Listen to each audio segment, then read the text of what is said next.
YouTube, what's up? Riz here, back with some more 7-round mock drafts. This video is covering the Pittsburgh Steelers 2 7-round mocks. First round, I have him taking Takkarist McKinley, edge rusher, UCLA. Can kind of replace James Harrison as he's on the way out, but still can play. Or also can start right away instead of Bud Dupree maybe. Got some good options and some guys for the future. I think McKinley has the talent to play right away. Can play D-end or outside linebacker. Steelers' case, I think he would play outside linebacker, obviously. Second round, I am taking Desmond King, corner from Iowa. A lot of talk of him being a safety at the next level. I think he's a corner. Worst case scenario, he's a safety, but we know he's a solid DB. 2 years ago, led the nation in interceptions. Last year was mostly feared, and I like that when it comes to corners. Guys that are feared, lockdown guys that can also get interceptions. Third round, I have them getting maybe the quarterback of the future in Brad Kaya, quarterback from Miami. Big Ben talking about retirement. They got to start looking for a guy. I think Kaya's got a ton of potential, needs to learn for a year or two. That could be the perfect situation. Could go as high as second round because of the value of the quarterback in recent years. Next third rounder, I'm taking Jake Butt, tight end from Michigan. Been mocking Jake Butt to a lot of these good teams picking later because they can afford to sit on a guy like this. They have the talent to where they'll be good. They're not desperate. And Jake Butt can end up being a good player, but comes with some risk, tearing his ACL not too long ago. But again, great tight end.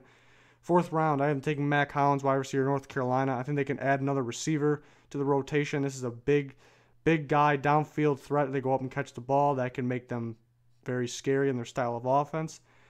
Fifth round, Alex Anzalone, linebacker, Florida, would probably be a third rounder if it wasn't for his injuries, maybe second. But has some injury concern, but a solid player. Could play if he's healthy. Sixth round, Nate Harrison, corner from Temple, a good late round guy.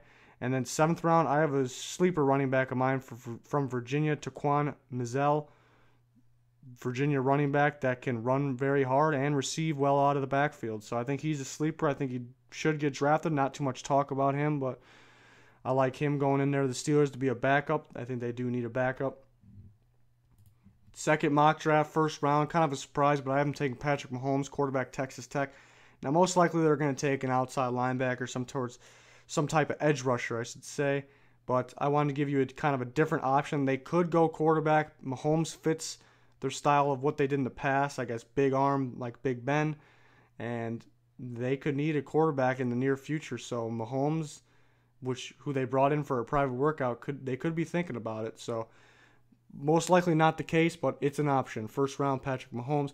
Second round, Tano Passanio, defense lineman from Villanova. Another guy I know that they like, can fit their defense very well and upgrade the pass rush. Third round, I have him taking Rasul Douglas, big corner from West Virginia, also a playmaker corner. I expect him third round. Could go second because of his playmaker ability. Comes with some risk because that West Virginia scheme is a little odd. But he is a good player that the Steelers could use his talents. Other third round, JoJo Mathis, edge rusher from Washington. Since I had him taking a quarterback early on, we're still going to need to get an edge guy, a guy that can play outside linebacker for them. JoJo Mathis could be that guy, one of my favorite players in the draft. Past injuries, but he should be good to go, and he's definitely a solid player. Fourth round, I have him adding linebacker Anthony Walker from Northwestern, more of an inside linebacker than they can use one of those. Fifth round, Elijah Hood, North Carolina running back. Obviously don't need a starting running back, could use some depth. And I like Elijah Hood, North Carolina running back. There's two North Carolina running backs. Hood was the feature back, I should say. And then TJ Logan was the backup that had a receiving threat. Sixth round, Kenny Galladay, wide receiver, Northern Illinois. Solid receiver. For sure a top sleeper of mine. Good downfield threat, can fit right in with the Steelers offense. And then seventh round, I'm taking Jason Kroom, tight end from Tennessee. Another sleeper of mine. Very athletic playmaker, tight end. I think he's underrated guy. Could go seventh round to one of these later picking teams. And there's two Steelers mock drafts. Hope you liked it. Please like and subscribe if you did. Stay tuned for the rest. Goodbye.